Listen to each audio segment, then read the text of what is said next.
witwa nde? Ikirego cyawe ni ikihe? Uragenzwa n'iki muri Kigali? Murakoze, njewe ubundi nitwa Feruje, ariko hari n'abanzi nga Shenge. Ngaba rero nje mvuye ku Gisenyi, ngaba nje kurega basaza banje batatu. Abasaza bawe ni bande? Urabarega iki?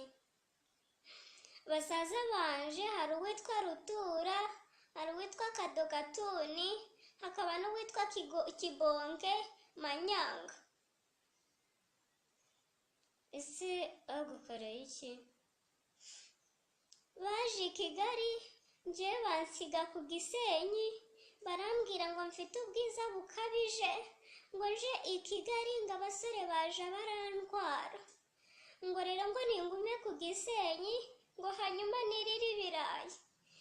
Hanyuma rero ndahenze ibirayi, ariko ndamafaranga ndabonyemo, none ngabanje ngo banjane tuje turakorana komedi, kandi nibabihakana jewe nzaja no mu nkiko zirenze izi ngizi, kuko nibasaza banje n'ibimenyetso ndabifite.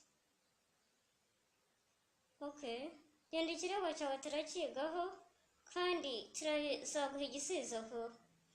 Ndahamagarira n'abadayimekazi nabo baje mu kirego canje, kuko ibingibi bigomba guhinduka. Ntabwo abantu bazaje barihakana bashiki babo ngo bahore bariharira siteji badusiziriye Gisenyi, ngo tuje turahinga ibirayi bo bari kwirira amafaranga yo muri komedi. Humura, ikirego cyawe turakigaho.